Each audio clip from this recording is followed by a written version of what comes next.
실제로 환자분들께 많이 알려드리는 666 운동법이 있는데요. 6초 동안 6번 반복, 또 하루에 6세트 이렇게 반복적으로 해주시면 턱관절 완화에도 많은 도움이 되실 거예요.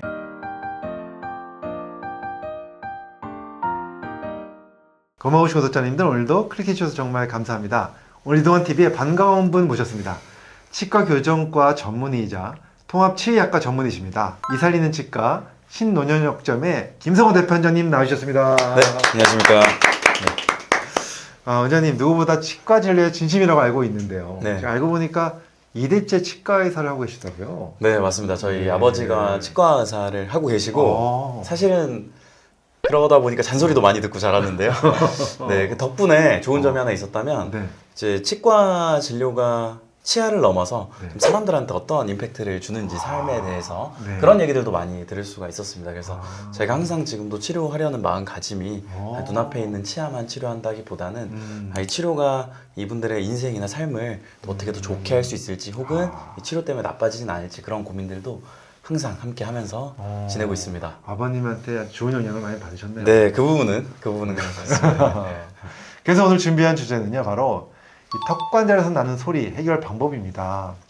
턱관절에서 소리 나는 분들 정말 많죠. 네, 사실 이 턱관절도 앞서 말씀드린 것처럼 사실 삶에 되게 많은 영향을 미칩니다. 맞습니다. 네. 저도 예전에 잠깐 아파봤는데 정말 먹는 것도 불편해지고 힘들죠. 말하는 것도 불편해지니까 네. 되게 힘들더라고요. 그래서 네, 네. 실제로 미국 국립보건원 자료를 보면 성인의 약 75% 정도가 네. 턱관절 증상을 경험해봤다고 하고요.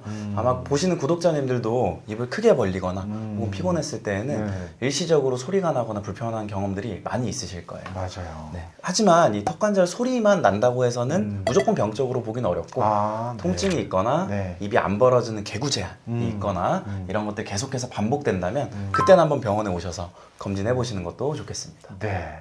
네, 말씀하신 것처럼 일시적인 건 괜찮지만 지속적으로 턱에 소리가 난다면 문제가 있을 수 있다는 거네요. 네. 네. 대표적인 턱관절 증상들이 몇 가지가 있는데 네. 소리가 나면서 통증이 있고 네. 또 입을 벌리기 어려운 이 개구 제한, 이 세 가지 증상을 턱관절 장애의 3대 증상이라 할 수 있습니다. 네. 여기서 중요한 건 이러한 증상이 턱을 사용할 때 많이 나타난다는 건데요. 예를 들면 음식을 씹거나 네. 혹은 입을 크게 벌릴 때 증상이 두드러지는 것들이 특징적입니다. 어. 반대로 가만히 있을 때 조용히 아프거나 혹은 전신적인 통증이랑 연관된 경우에는 네. 턱관절보다는 다른 쪽에 원인일 가능성도 있습니다. 그렇군요. 그래서 내가 병원에 가야 할까 말까 헷갈리시는 분들 꽤 있으실 것 같거든요. 맞아요.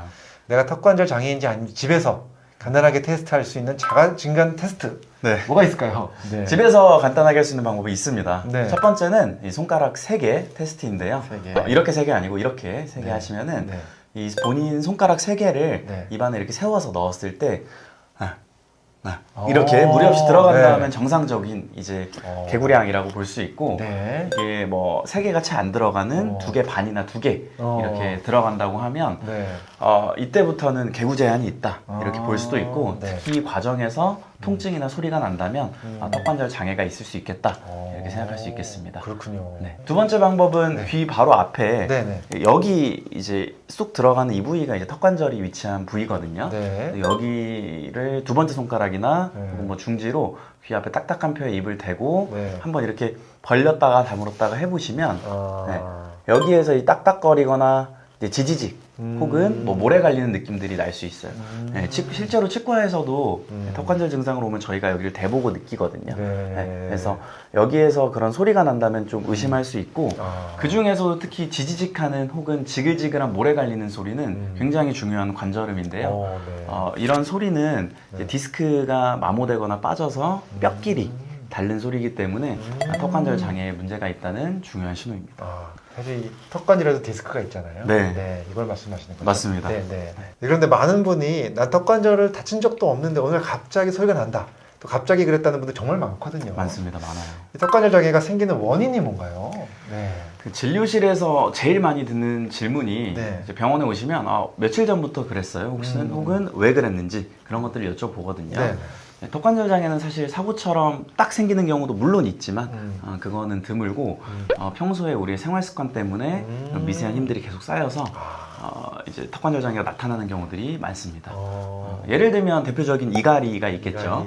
그리고 뭐 운동할 때 힘주는 이를 악무는 습관. 아, 네. 그리고 혹은 뭐 턱을 한쪽으로 괴는 거, 뭐 우리 호두나 이런 땅콩 같은 딱딱한 음식 먹는 습관, 네. 혹은 스트레스, 피로 이런 것들 때문에 결국 다 턱 근육이 긴장되어서 나타나게 되는데요. 이게 갑자기 생긴 것 같아도 사실은 오랫동안 쌓여온 습관이나 어떤 근육의 긴장들이 원인인 경우가 대부분입니다. 아, 그렇군요. 네. 평소 습관이 정말 중요한 거네요. 네.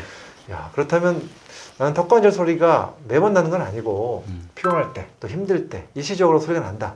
이런 경우 집에서 관리할 수 있는 방법이 좀 있을까요?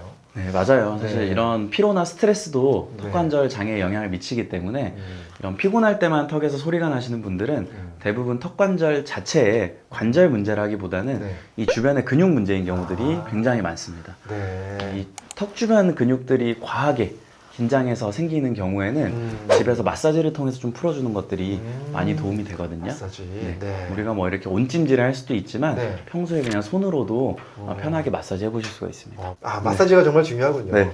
그럼 이 방법을 좀 자세하게 설명해 주시죠. 알겠습니다. 네. 저희가 저작근, 씹는 근육이라고 하면 귀 위쪽에 측두근이랑 네. 볼 쪽에 교근이라고 네. 하는 부위가 있는데요. 아, 네, 네. 먼저 측두근 마사지부터 좀 설명을 드리겠습니다. 네, 네, 네. 측두근은 이 귀 쪽으로 이렇게 부채코일처럼 퍼져 있는 근육이라서요. 네. 이렇게 손으로 대보고 이렇게 씹어보시면은 뭐가 이렇게 튀어나오는 게 느껴지실 거예요. 그러네요. 네. 그 부위를 이제 마사지 해준다 생각하시면 되고 엄지손가락으로 살살 이렇게 눌러준다는 느낌으로 이 측두근 부위를 10초에서 20초 정도 부드럽게 눌러주시면 이 턱 쪽에 긴장이 많이 풀립니다. 오, 네. 네. 한손 마사지는 뭔가 이렇게 과하게 세게 한다기보다는 네. 지그시 한다는 느낌을 해주시는 게 네. 좋습니다. 두 번째는 여기 볼 쪽에 있는 교근 마사지인데요. 아, 네네. 네, 귀 앞쪽에서 턱선 안쪽으로 이렇게 한두 마디 정도 내려오면서 이 씹는 힘을 단단하는 이 단단한 근육들이 있습니다. 네. 네, 그래서 여기 이쪽에 시작해서 광대까지 붙는 이런 근육이고요. 이 부위 역시 가볍게 눌러주고 천천히 풀어주면 이런 근육의 뻣뻣함이나 일시적인 소리 같은 것도 좀 완화될 수 있는데요. 이 두 근육만 잘 이완돼도 턱관절이 받는 부담이 확 줄어들기 때문에 피곤할 때나 일시적으로 불편하신 분들에게는 정말 효과적입니다. 과하게만 하지 않는다면 안전한 방법이니까요. 네. 집안에 수시로 편하게 해보셔도 되겠습니다. 이거 아주 간단하면서도 자주 할 수 있는 거네요. 맞습니다. 네, 너무 좋고요. 그다음에 턱관절 운동 어떻게 하면 되나요? 이거 운동법이 있다고 들었는데. 네, 지금 말씀드린 것들 이제 근육에 관련된 부분이고 네. 실제로 관절 쪽도 턱관절도 좀 올바르게 움직일 수 네. 있도록 네. 풀어주는 것도 많은 도움이 됩니다. 네.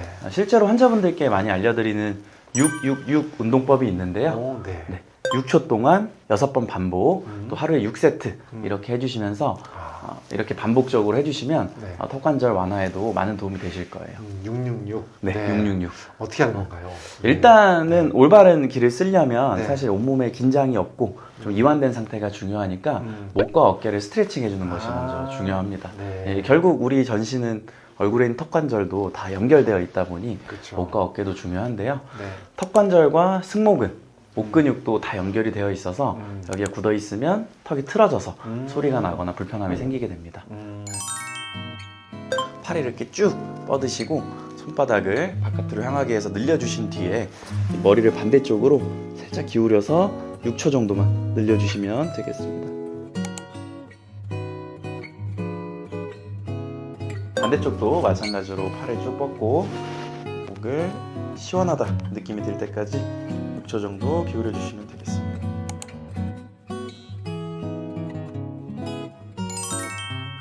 뭐 과하게 하실 필요는 전혀 없고요. 네. 시원하다 정도 느낌까지만 해주셔도 충분하겠습니다. 특히 그 네. 목 디스크 있으신 분들은 네네. 좀 주의해야 되니까요. 네. 천천히 통증이 없는 범위에서만 조심스럽게 해주시기를 당부드리겠습니다. 아, 네. 네. 그다음 또 다른 운동 또 있나요? 네, 이제 1차적으로 이렇게 이완을 좀 시켜줬으면 이제 네. 턱관절 자체를 아, 직접적으로 바로잡는 운동인데요. 네. 제일 생각보다 중요한 게 이 혀의 위치거든요. 혀가 올바른 위치에 있는 게 중요하기 때문에 여기 입천장이 시작되는 부위, 네. 입천장과 우리가 이 소리를 낼 때 닿는 이 부위에 네. 혀를 살짝 붙여주시고 그 상태에서 혀가 떨어지게 되면 너무 크게 벌리신 거거든요. 네, 떨어지지 않을 정도만 이렇게 2, 3cm 정도만 조금씩 이게 턱을 내려주게 되면 올바른 턱 관절의 움직임입니다. 이 방법이 중요한 이유는 이렇게 과하게 벌렸을 때는 턱이 앞으로 튀어나가게 되는데 이런 운동 없이 이 안에서만 살짝살짝 회전 중심으로 열리기 때문에 디스크가 앞으로 밀리는 걸 방지해 주는데 도움이 많이 됩니다. 그래서 이 동작 역시 6초 유지하고 6초 반복하고 하루에 6세트 정도 하시면서 턱의 움직임을 안정화시켜 준다면 소리가 줄어드는데도 많은 도움이 되실 거예요. 네. 마사지와 운동 꾸준히 해주는 거 정말 좋겠네요. 네, 자, 그런데 많은 분이 이제 턱관절 장애가 한쪽에만 오잖아요. 맞습니다. 근데 아프지 않은 쪽으로만 씹으면 또 괜찮아지나 이런 질문들 많이 하거든요. 네. 저 어떤가요? 네. 당연히 그렇지가 않습니다. 네, 네. 네. 이게 전혀 그렇지 않고요. 턱 관절은 우리가 예를 들어서 무릎 관절이다 아니면 팔 관절이다 하면 한쪽만 이렇게 움직일 수 있는데요. 턱 관절은 거의 우리 몸에서 유일하게 이 좌우가 동시에 움직이는 그러네요. 양측성 관절입니다. 맞네요. 네, 그래서 한쪽만 아프다고 이쪽으로만 씹게 되면 오히려 이쪽 부위에 더 많은 관절과 근육에 더 많은 과부하가 걸리게 되면서 그렇구나. 여기도 금방 뻐근해지고 궁극적으로는 양쪽이 같이 불편해지게 됩니다. 실제로 치료를 할 때에도 네. 여기가 불편해서 오시더라도 양쪽 턱 관절과 주변 근육의 조화를 맞추는 데 집중을 하거든요. 네, 그래서 환자분들이 집에서 계실 때도 아픈 쪽은 피하고 반대쪽으로는 씹자 이런 생각들은 오히려 턱 관절 장애를 악화시키는 잘못된 방법입니다. 그래서 만약에 우리 평소에 식사를 할 때 불편한 네. 정도로 턱 관절이 불편하다, 네. 아프다 하시면은 네. 바로 병원에 오셔서 검진과 치료를 받으시는 게 중요하다 볼 수 있습니다. 네, 그렇군요. 그리고 또 많이 궁금해 하시는 것이 이 턱관절 장애가 계속되면 얼굴이 비대칭이 생기는 거 아닐까 걱정을 많이 하시는데 실제로 어떤가요? 안타깝게도 네. 턱 관절 장애가 네. 지속되거나 혹은 이런 잘못된 습관이 오래되면 비대칭으로까지도 이어질 가능성은 분명히 네. 있습니다. 네. 예를 들면 우리가 한쪽으로만 씻거나 이를 꽉 물고 있거나 턱을 괴는 습관들 아니면 뭐 한쪽으로만 자는 습관들이 있다면 네. 그쪽 턱 근육이 발달하고 또 반대쪽은 덜 쓰이고 하면서 그렇죠. 이렇게 그냥 눈으로 보기에도 근육의 나죠. 크기가 차이가 날 수도 있고요. 네.